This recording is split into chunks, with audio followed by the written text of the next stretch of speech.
Please sit down. Thank you.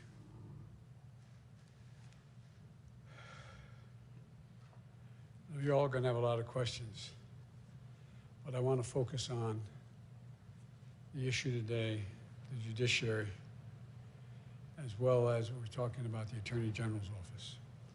And so I'll have plenty of time to ask the questions I know you desperately want to ask about everything from the 25th Amendment on, but I'm not going to speak to that today. I want this to be the issue that we focus on because I think it's so important. Yesterday, in my view, one of the darkest days in the history of our nation. An unprecedented assault on our democracy. An assault literally on the citadel of liberty in the United States Capitol itself. An assault on the rule of law. An assault on the most sacred of American undertakings, ratifying the will of the people in choosing the leadership of their government. All of us here grieve the loss of life, grieve the desecration of the people's house. But what we witnessed yesterday was not dissent, it was not disorder, it was not protest, it was chaos. They weren't protesters. Don't dare call them protesters. They were a riotous mob, insurrectionists, domestic terrorists. It's that basic, it's that simple. And I wish we could say we couldn't see it coming. But that isn't true. We could see it coming.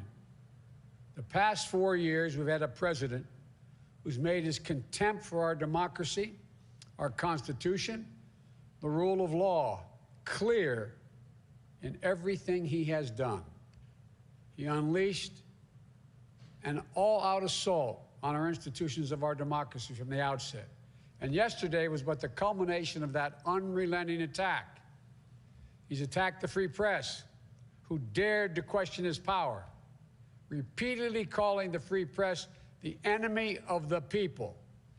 Language, at the time he first used it, I and others said, has long been used by autocrats and dictators all over the world to hold on to power, the enemy of the people. Language that is being used now by autocrats and dictators across the world, only this time with the imperator of an outgoing president of the United States of America. He's attacked our intelligence services, who dared tell the American people the truth about the effort of a foreign power to elect him 4 years ago, choosing instead to believe the word of Vladimir Putin over the word of those who've sworn their allegiance to this nation, many of whom had risked their lives in the service of this nation. He deployed the United States military, tear-gassing peaceful protesters in pursuit of a photo opportunity in the service of his re-election, even holding the Bible upside down. The action that led to an apology from the chairman of the Joint Chiefs of Staff and an outspoken denunciation of the use of military for domestic political purposes from scores of former military leaders and secretaries of defense, led by Secretary Cheney. He thought he could stack the courts with friendly judges who would support him no matter what. They were Trump judges, his judges. He went so far as to say he needed 9 justices on the Supreme Court because he thought the election would end up in the Supreme Court and they would hand him the election. He was stunned, truly stunned, when the judges he appointed didn't do his bidding, instead acted with integrity, following the Constitution, upholding the rule of law, not just once or twice or 3 times, but over 60 times. Let me say over 60 times. In more than 60 cases, in state after state after state. And then at the Supreme Court, as judges, including people considered, quote, his judges, Trump judges, use his words, looked at the allegations that Trump was making and determined they were without any merit. Nothing was judged to put this election in question or doubt by any of these judges. You want to understand the importance of democratic institutions in this country? Take a look at the judiciary in this nation. Take a look at the pressure it was just subjected to by a sitting president of the United States of America. At every level, the judiciary rose to the moment during this election, did its job, acted with complete fairness and impartiality, with complete honor and integrity. When history looks back in this moment that we've just passed through, I believe it will say our democracy survived in no small part because of the men and women who represent an independent judiciary in this nation. We owe them a deep, deep debt of gratitude. And then there's the attack on the Department of Justice, treating the Attorney General as his personal lawyer and the department as his personal law firm. Through it all, we would hear the same thing from this president. My generals, my judges, my Attorney General. And then yesterday, a culmination of an attack on our institutions of democracy. This time, the Congress itself, inciting a mob to attack the Capitol, to threaten elected representatives of the people of this nation, and even the vice president, to stop the Congress from ratifying the will of the American people in a just completed free and fair election. Trying to use a mob to silence the voices of nearly 160 million Americans who summoned the courage in the face of a pandemic that threatened their health and their lives to cast that sacred ballot. I made it clear from the moment I entered this race that what I believe was at stake. I said there was nothing less at stake than who we are as a nation, what we stand for, what we believe, what we will be. At the center of that belief is one of the oldest principles this nation has long held. We are a government of laws, not of men, not of the people, of laws. I said it many times in the campaign. Our democratic institutions are not relics of another age. They're what sets this nation apart. They're the guardrails of our democracy. And there's no president. That's why there is no president who is a king. No Congress that's a House of Lords. A judiciary doesn't serve the will of the president or exist to protect him or her. We have three co-equal branches of government. Co-equal. Our president is not above the law. Justice serves the people. It doesn't protect the powerful. Justice is blind. What we saw yesterday in plain view was another violation of the fundamental tenet of this nation.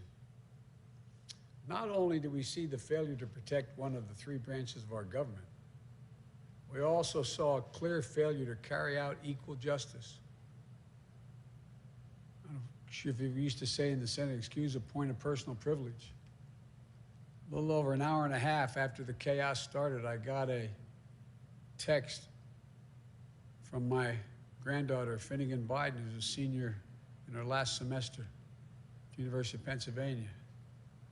She sent me a photo of military people in full military gear, scores of them lining the steps of the Lincoln Memorial because of protests by Black Lives Matter. She said, "Pop, this isn't fair. No one can tell me that if had been a group of Black Lives Matter protesting yesterday, they wouldn't have been treated very, very differently than the mob of thugs that stormed the Capitol. We all know that's true. And it is unacceptable, totally unacceptable. The American people saw it in plain view, and I hope it sensitized them to what we have to do. Not many people know it. When Justice Garland and I were talking, we talked about, I think he raised it, the reason for the Justice Department was formed in the first place. It was back in 1870. We didn't have a Justice Department before that, the cabinet. It was formed in 1870 to enforce the Civil Rights Amendment that grew out of the Civil War, the 13th, 14th, and 15th Amendments, to stand up to the Klan, to stand up to racism, to take on domestic terrorism. This original spirit must again guide and animate its work. So as we stand here today, we do so in the wake of yesterday's events that could not more have vividly demonstrated some of the most important work we have to do in this nation. Committing ourselves to the rule of law in this nation, invigorating our domestic and democratic institutions, carrying out equal justice under the law in America. There is no more important place for us to do this work than the Department of Justice that has been so politicized. There's no more important people to carry out this work than the people I'm announcing today. More than anything, we need to restore the honor, the integrity, the independence of the Department of Justice in this nation that's been so badly damaged. And so many former leaders of that department in both parties have so testified and stated that. I want to be clear to those who lead this department who you will serve. You won't work for me. You are not the president or the vice president's lawyer. Your loyalty is not to me. It's to the law, the Constitution, the people of this nation, to guarantee justice. For Attorney General of the United States, I nominate a man of impeccable integrity, Judge Merrick Garland, one of the most respected jurists of our time, brilliant yet humble, distinguished yet modest, full of character and decency. The Supreme Court clerk served in the Justice Department during the Carter, Bush 41, and Clinton administrations, where he embraced the department's core values of independence and integrity. A federal prosecutor who took on terrorism and corruption and violent crime, always with the utmost professionalism and the duty to the oath he swore. Nominated by President Clinton to be a judge on the D.C. Circuit Court of Appeals, considered the second most powerful court in America. Throughout such a long and distinguished career, Judge Garland has earned the praise and admiration of members of bench and bar and politicians of both parties. And despite his busy schedule and prestigious positions, he still makes time to volunteer regularly, tutoring students in Northeast D.C., as he's done for 20 years. It's about character.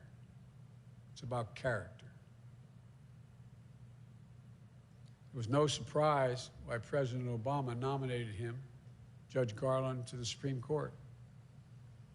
As I said, he embodies honor, decency, integrity, fidelity to the rule of law, and judicial independence. To those same traits, he will now bring as Attorney General of the United States, not as a personal attorney to the president, but as the people's lawyer. He'll restore trust in the rule of law and equal justice under the law. And I fully expect, from discussions I've had, that he will receive a fair hearing and swift confirmation.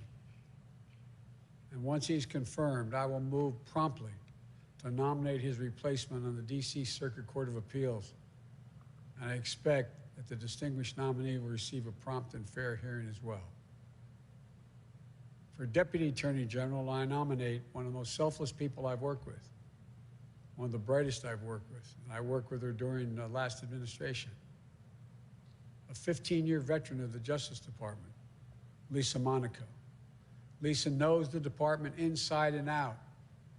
She is a definition of what a public servant should be: decent, trusted, honorable. And I might add, I embarrassed her a moment ago with the other colleagues, and selfless.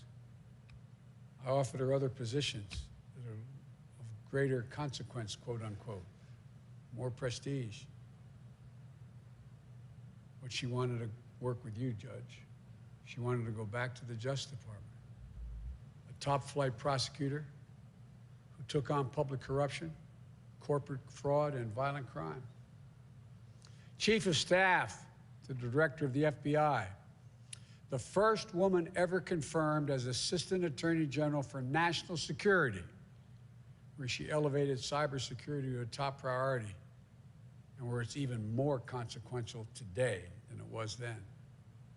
At the White House, she was the top Homeland Security and counterterrorism advisor to President Obama and me in every one of the national security meetings. She coordinated our fight against Al-Qaeda and ISIL. She helped lead our response to the Ebola crisis.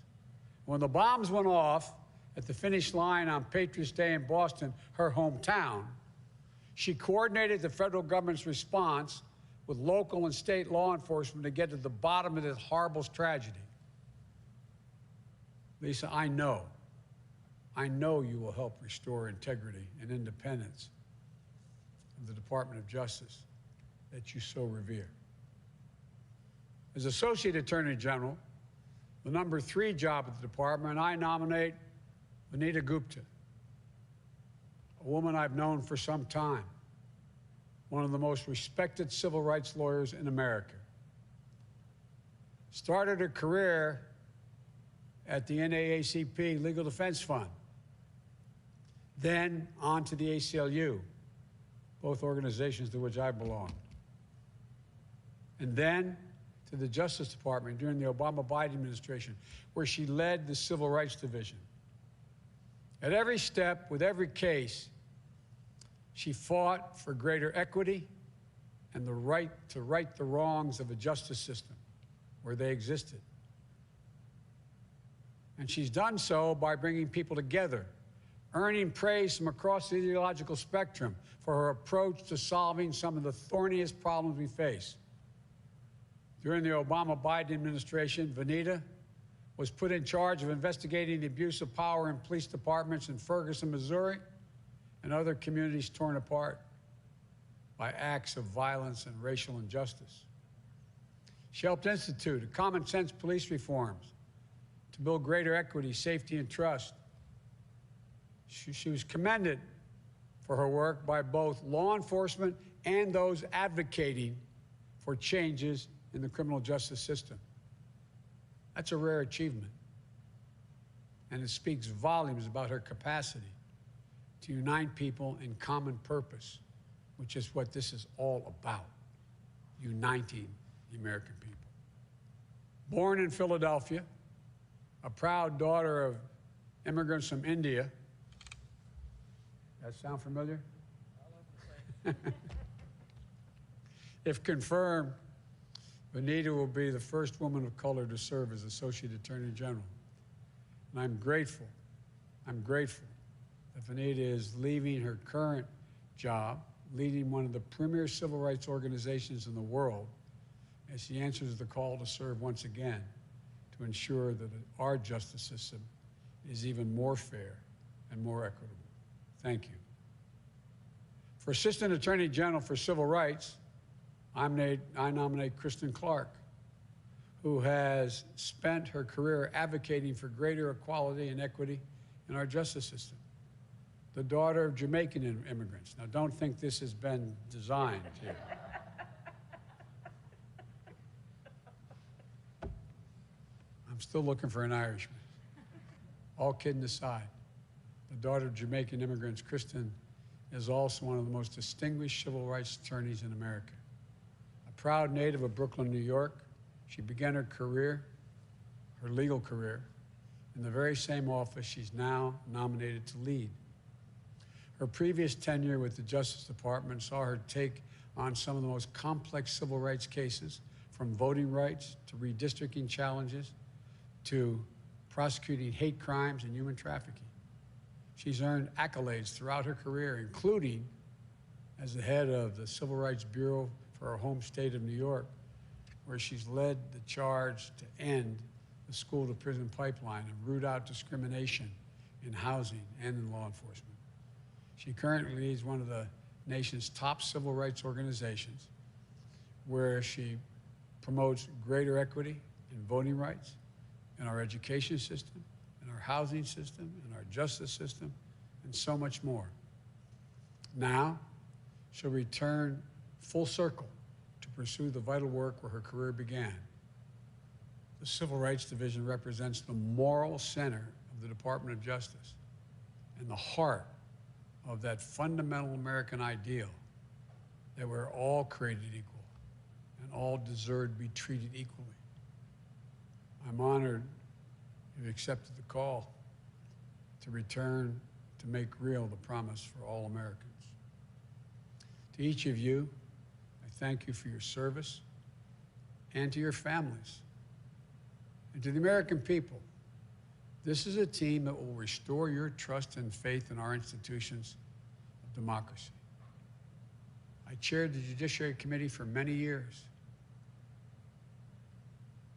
One of my goals in running in the first place, you may recall, I said when I saw those people coming out of the fields in Charlottesville, shouting hate, young woman killed. And when asked, the president said there are good people on both sides. That's literally why I ran. So there's no more important and heartfelt effort on my part than restoring the independence and integrity of our Justice Department. So may God bless you all.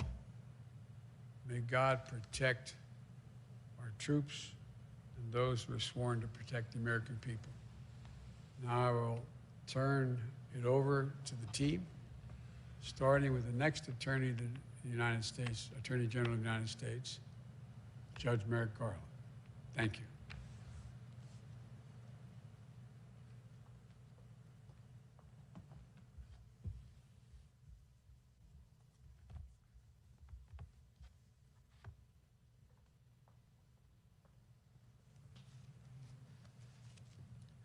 Thank you, President-elect Biden, Vice President-elect Harris, for asking me to serve as the Attorney General of the United States. Thanks always to my wife, children, sisters, late parents, without whose unstinting support I would not be standing here today. Thanks also to my grandparents, whose decision to undertake the difficult journey to America made all things possible for my family. If confirmed, I look forward to working with these wonderful DOJ veterans, Lisa Monaco, Vanita Gupta, and Kristen Clark. Entering the Department of Justice will be a kind of homecoming for me. My very first job after serving as a judicial law clerk was to work as a special assistant to then Attorney General Ben Civiletti. Ed Levy and Griffin Bell, the first attorneys general appointed after Watergate, had enunciated the norms that would ensure the department's adherence to the rule of law. Attorney General Civiletti undertook to continue their work of crafting those norms into written policies. Those policies included guaranteeing the independence of the department from partisan influence in law enforcement investigations, regulating communications with the White House, establishing guidelines for FBI investigations, ensuring respect for the professionalism of DOJ's lawyers and agents, and setting out principles to guide the exercise of prosecutorial discretion. Those policies became part of the DNA of every career lawyer and agent. If confirmed, my mission as Attorney General will be to reaffirm those policies as the principles upon which the department operates. As Ed Levy said at his own swearing in, nothing can more weaken the quality of life or more imperil the realization of the goals we all hold dear than our failure to make clear by words and deed that our law is not the instrument of partisan purpose. In the decades that followed my first tour of duty at the department, I returned again and again in different roles. As a career line assistant U.S. attorney, as a criminal division supervisor, and finally as a senior official in the Office of the Deputy Attorney General. In the latter role, I worked with every component of the department on issues ranging from civil rights and antitrust to domestic terrorism and national security. I also worked directly with line prosecutors and agents in offices from Oklahoma City to Billings, Montana, from Sacramento, California to New York City. Attorney General, later Supreme Court Justice Robert Jackson famously said, "The citizen's safety lies in the prosecutor who tempers zeal with human kindness, who seeks truth and not victims, who serves the law and not factional purposes, and who approaches his job with humility." That was the kind of prosecutor I tried to be during my years of service at DOJ. In 1997, I left the department to serve the cause of justice in another role. As a judge, I have loved being a judge. But to serve as Attorney General at this critical time, to lead the more than 113,000 dedicated men and women who work at the department to ensure the rule of law, is a calling I am honored and eager to answer. As everyone who watched yesterday's events in Washington now understands, if they did not understand before, the rule of law is not just some lawyer's turn of phrase. It is the very foundation of our democracy. The essence of the rule of law is that like cases are treated alike, that there not be one rule for Democrats and another for Republicans, one rule for friends, another for foes, one rule for the powerful, another for the powerless, one rule for the rich and another for the poor, or different rules depending upon one's race or ethnicity. And the essence of its great corollary, equal justice under law, is that all citizens are protected in the exercise of their civil rights. Those ideals have animated the Department of Justice since the very moment of its inception. As President-elect Biden just recounted, the department was founded in the midst of Reconstruction following the Civil War, with its first principal task to ensure compliance with the 13th, 14th, and 15th Amendments. As historian Ron Chernow wrote, quote, "The new Justice Department would forge its identity in the battle to slay the first incarnation of the Ku Klux Klan and its offshoots. In that battle, the department successfully deployed its considerable resources to ensure civil rights, which were under militant attack." These principles, ensuring the rule of law and making the promise of equal justice under law real, are the great principles upon which the Department of Justice was founded and for which it must always stand. They echo today in the priorities that lie before us, from ensuring racial equity in our justice system to meeting the evolving threat of violent extremism. If confirmed, those are the principles to which I will be devoted as Attorney General. President-elect Biden understands this. As he said today, and as he has publicly said before, quote, "It's not my Justice Department, it's the people's Justice Department." He promised that the person he chose to lead the department would have the, quote, "independent capacity to decide who gets prosecuted and who doesn't."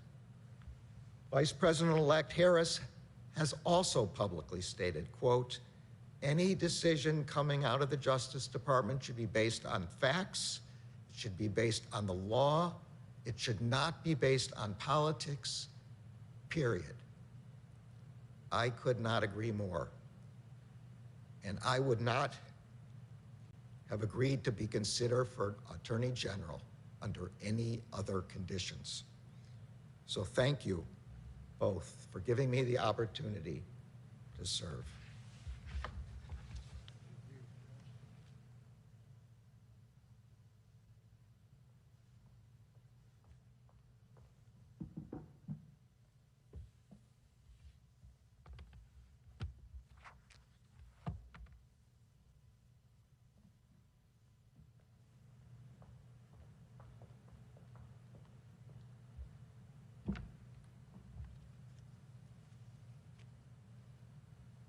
Mr. President-elect, Madam Vice President-elect, thank you for this opportunity to return to the Department of Justice and to work alongside this incredible team on behalf of the American people.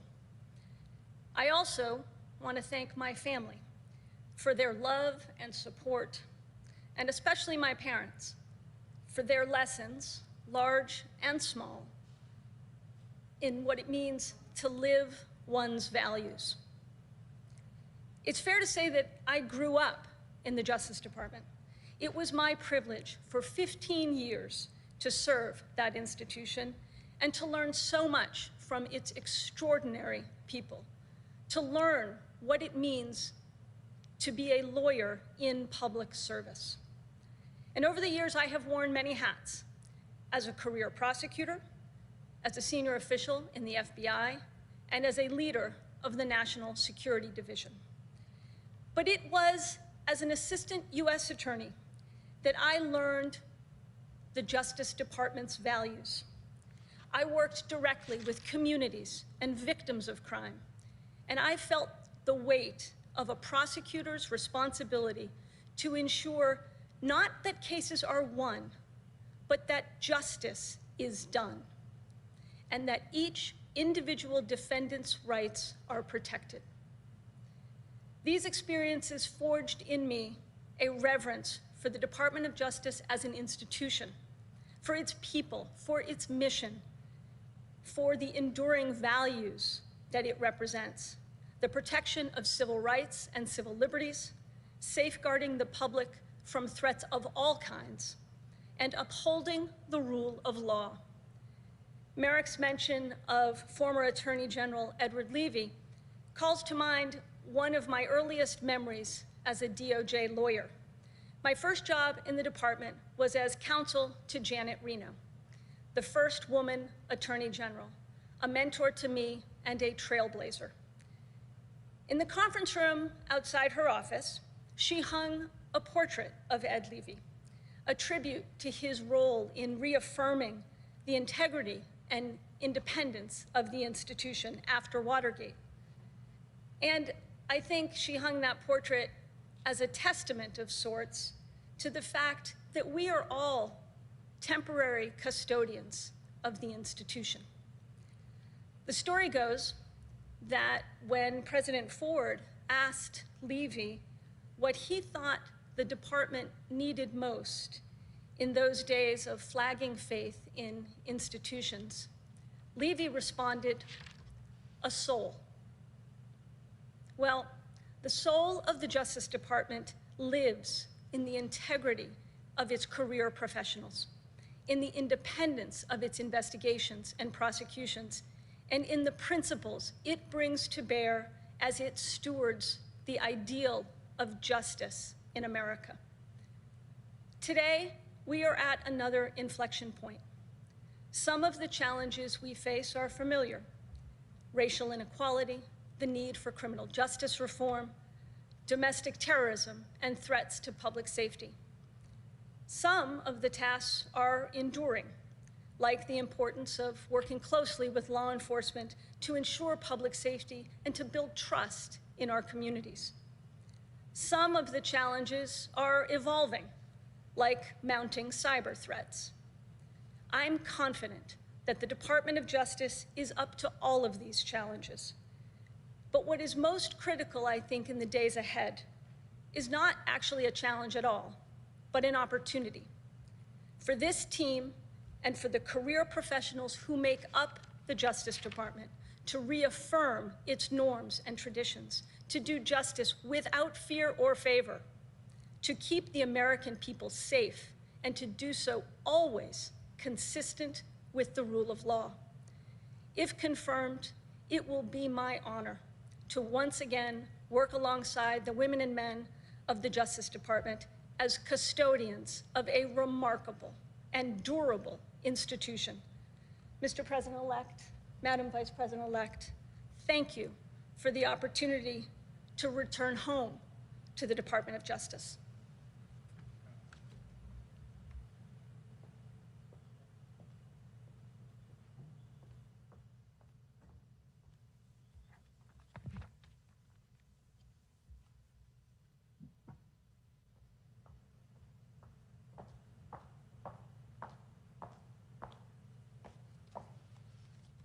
Mr. President-elect, Madam Vice President, thank you for the opportunity to serve this nation.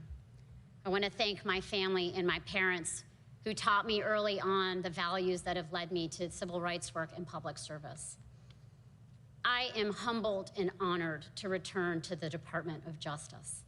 It is an institution that I love so, so dearly. And to once again work alongside the exceptional women and men who every day defend the Constitution, enforce our federal laws, and seek to create a more perfect union with deep integrity and without political interference. There are many agencies in the federal government, but actually only one that bears the name of a value. By virtue of that name, that value of justice, we know the department carries a unique charge and North Star. At its best, it is the keeper of a sacred promise. It's the promise of equal justice for all, that no one is above the law. And when this promise is pursued with vigor, it brings light to our nation and serves as a beacon to the world. But when abandoned, we degrade our democracy and sow the division that we've come to know all too well. The first time I felt the absence of that promise was as a 4-year-old child, one of my earliest memories. My parents were proud immigrants from India, an opportunity that was made possible by the Civil Rights Movement and the 1965 Immigration and Nationality Act. One day I was sitting in a McDonald's restaurant with my sister, mother, and grandmother.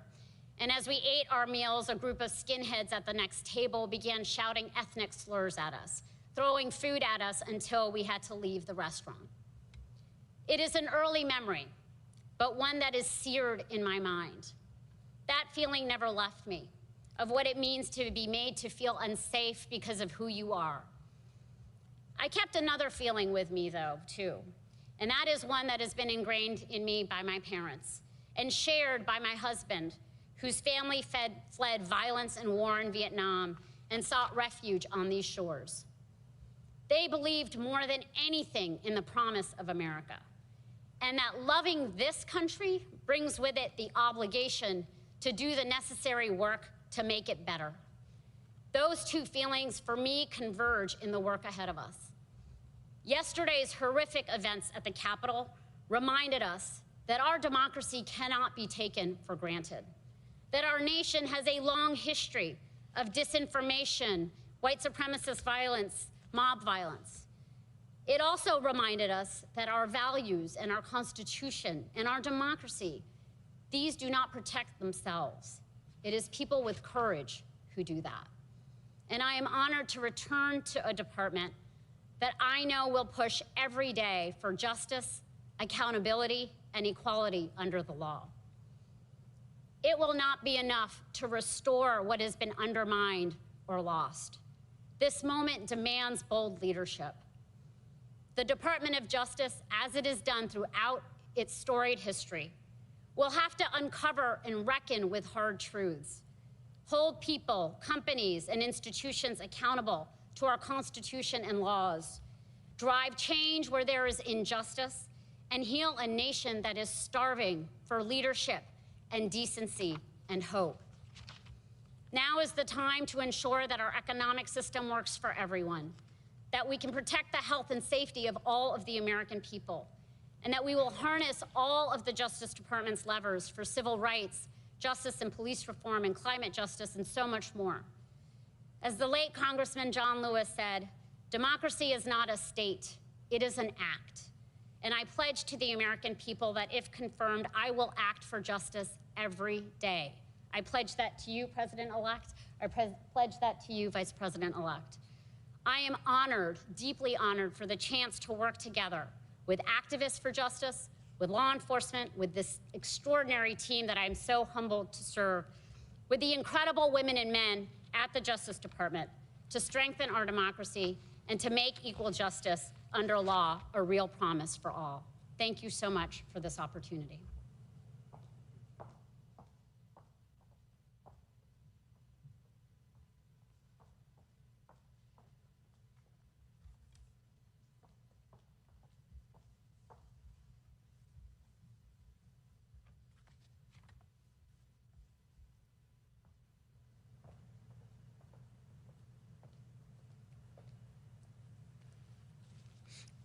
Mr. President-elect, Madam Vice President-elect, it's an honor and a privilege to be nominated to return to the Department of Justice and serve the American people at this critical moment in our democracy.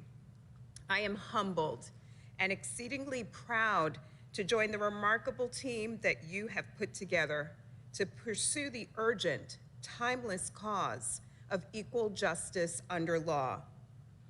I stand here today deeply inspired by the example of the late Thurgood Marshall, Constance Baker Motley, and other public servants who dedicated their lives to advancing the cause of justice. We are at a crossroads. If I am fortunate enough to be confirmed, we will turn the page on hate and close the door on discrimination by enforcing our federal civil rights laws. Growing up in Brooklyn, New York, my parents instilled in me an unrelenting belief in the principles of hard work and respect for the dignity and humanity of all people. I am deeply thankful for the trail that my parents blazed, and today I'm thinking about the pride that I know my mother, Pansy, my brother, Troy, my sister, Karen, and my partner, Mustafa, are feeling as I take on this challenging new opportunity. As a mom myself now, I see the future of America through the eyes of my son. And honestly, at times I am worried. Will he have full and equal access to the extraordinary opportunities of American life? Will he be able to embrace those opportunities in safety and dignity? Will all of America's children? Every parent lays awake some nights asking these same questions. I know that my own parents did. I was fortunate to benefit from amazing educational opportunities and plenty of lucky breaks that opened doors for me. But I know then, as I know today, that not everyone is blessed with the opportunities that I enjoyed. And that awareness has animated my life's work.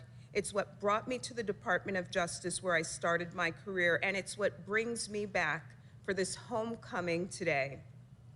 The department, and especially the Civil Rights Division, has always occupied a special place in my heart.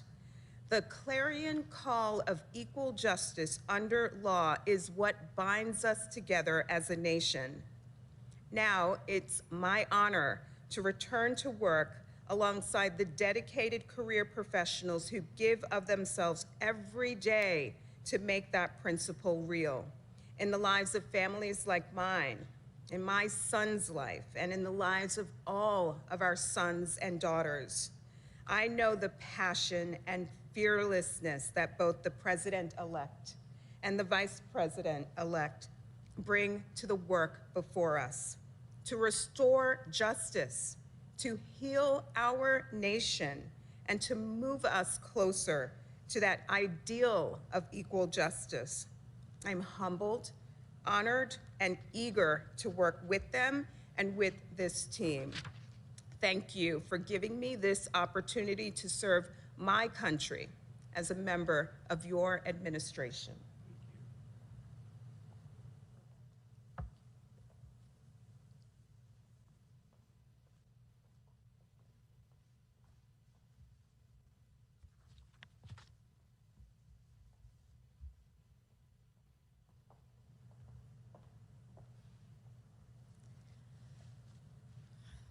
One of the fundamental principles upon which America's democracy rests, a principle as sacred as a civic value can be, is fidelity to the rule of law.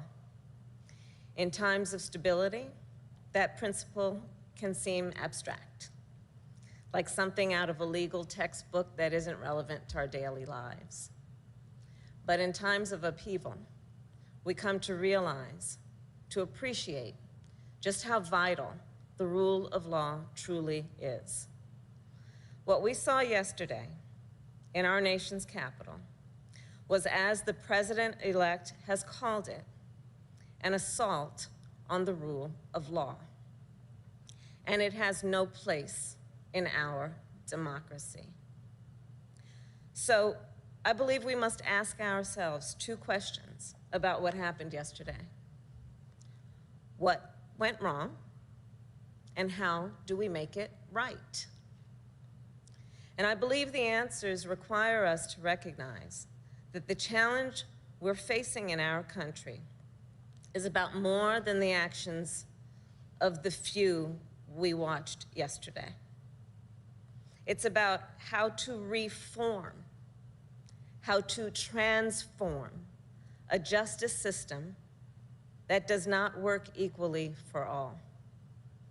A justice system that is experienced differently depending on whether you're white or black. A justice system that is experienced differently if you're rich or poor. A justice system that's different depending on whether your job requires you to take a shower before you go to work or requires you to take a shower when you come home after work. We witnessed two systems of justice. When we saw one that let extremists storm the United States Capitol, and another that released tear gas on peaceful protesters last summer. The American people have expressed brightly outrage. We know this is unacceptable. We know we should be better than this. The promise of our country is that all people will be treated equally. That's what the rule of law is supposed to be about. That's what the ideal of equal justice under law is all about. Like everyone here, I've dedicated my career to helping uphold those principles, to attempting to uphold those principles, to helping build a more just and equal America, whether it was as San Francisco's district attorney or California's attorney general or a United States senator. And that's what I have pledged to the president-elect that I will do as vice president. The public servants we are announcing today have also dedicated themselves to building a more just and equal America. And the roles they will assume are some of the most important in our country, and especially right now. They will be responsible for pursuing justice and ensuring that all Americans are treated equally. They will be the guardians of our justice system. They will have the power to enforce our laws in a more fair and more humane manner, while also holding those who violate the law accountable, whether they be ordinary citizens or law enforcement. They will help protect the rights of every voter in our country, no matter what their background or where they live. And they will restore integrity and independence to the Department of Justice and rebuild the American people's trust in that most sacred institution. And I know they will do this because these nominees have the experience, the judgment, and moral compass that these roles demand, as well as an abiding commitment to supporting and defending the Constitution of the United States of America. For many centuries, the ideal of justice has been symbolized as a woman blindfolded with a scale in her hands. There is a reason the eyes of that Lady Justice are covered. It's because our belief in what a system of justice is says that it should not depend, justice should not depend on how you look, on the color of your skin, on how much money you make.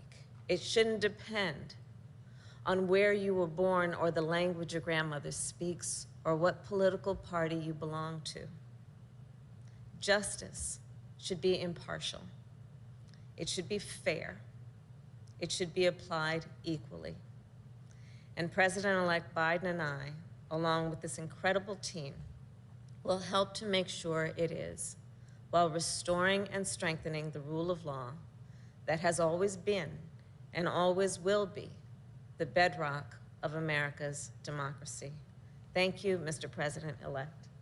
Thank you. Should Donald Trump be prosecuted for inciting a riot?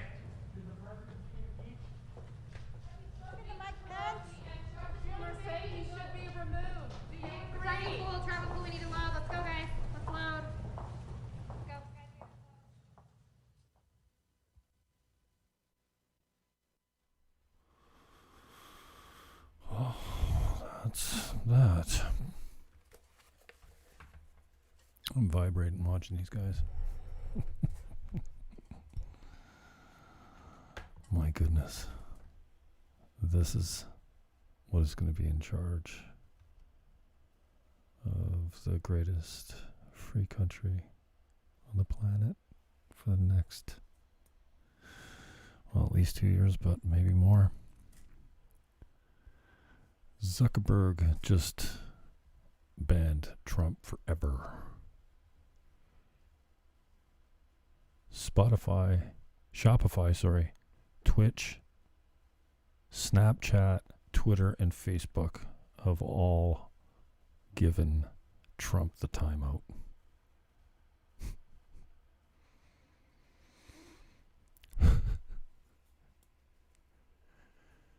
Wow. What a day. Yesterday was unbelievable.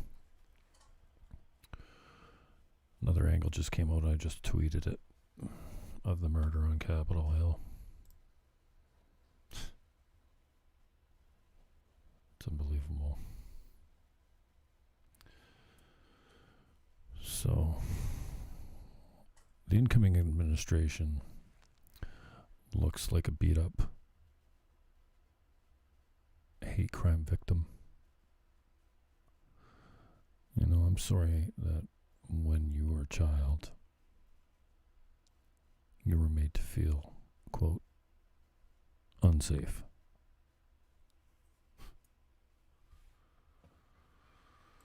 No shit. We've all felt that way.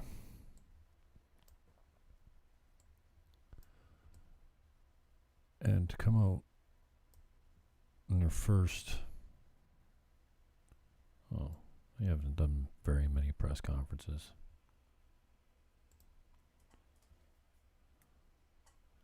and just play victim, I'm asking the minorities out there, all of you, not just the ones that claim that there's inherent racism in all systems. Systemic racism doesn't exist. What percentage of interactions, if you're a minority, are with blatantly, openly racist people? I mean white racist people. I mean white people that think that they're racist the best and that you're beneath them and treat you as such. In North America, of the percentage of all human interactions, how many of them are outright racist? No one wants to answer that question. Just like if you pose the question, there's no definite answer to it. Some of it's anecdotal, some of it can be tracked, I guess. But what do you think the percentage of the population, the white population, that considers themselves better than every other race? I'm not talking about culture. I'm talking about like white superiority. What do you think the percentage of white bigotry is? I see black bigotry. I see black supremacy, especially recently with Black Lives Matter, holding a whole group of people or a whole group, the police all in contempt for all being racist. It's ridiculous.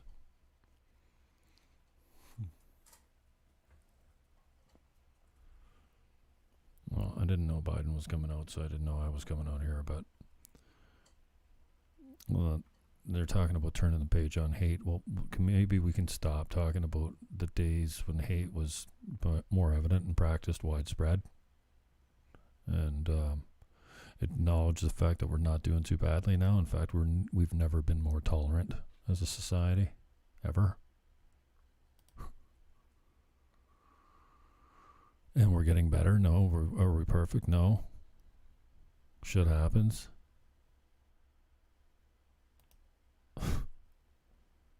But we have been far worse off. And we're better than we ever have been. So can we just stand on that instead of hating ourselves?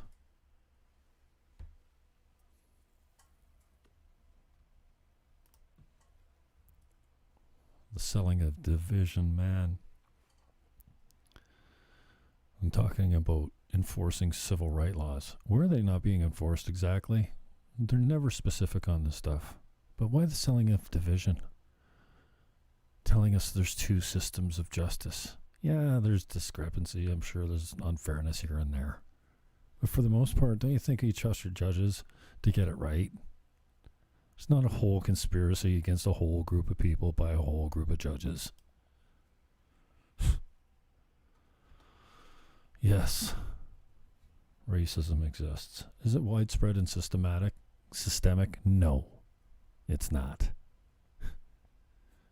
Why do so many people believe that it is? So these soulless, you can see in their eyes, they're just empty. These godless hypocrites are possessed by ideology. And they're convincing you so that you carry the narrative with you that all systems are inherently and systemically racist.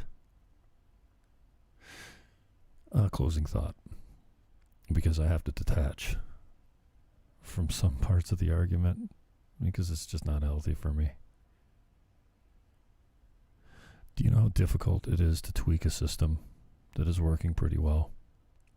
To tweak it to be more efficient or better without fucking breaking it? Let's say you have a system that runs at like 80% efficiency. However you measure it, whatever metrics you use. And you want to make it a little bit more efficient. Now, you might be successful, but there's a better chance that by trying to make it more efficient, you reduce efficiency or completely break it altogether. That's it. I got an episode coming up at 7 o'clock. It's pre-recorded. It's 40 minutes long. It'll be broadcast as live.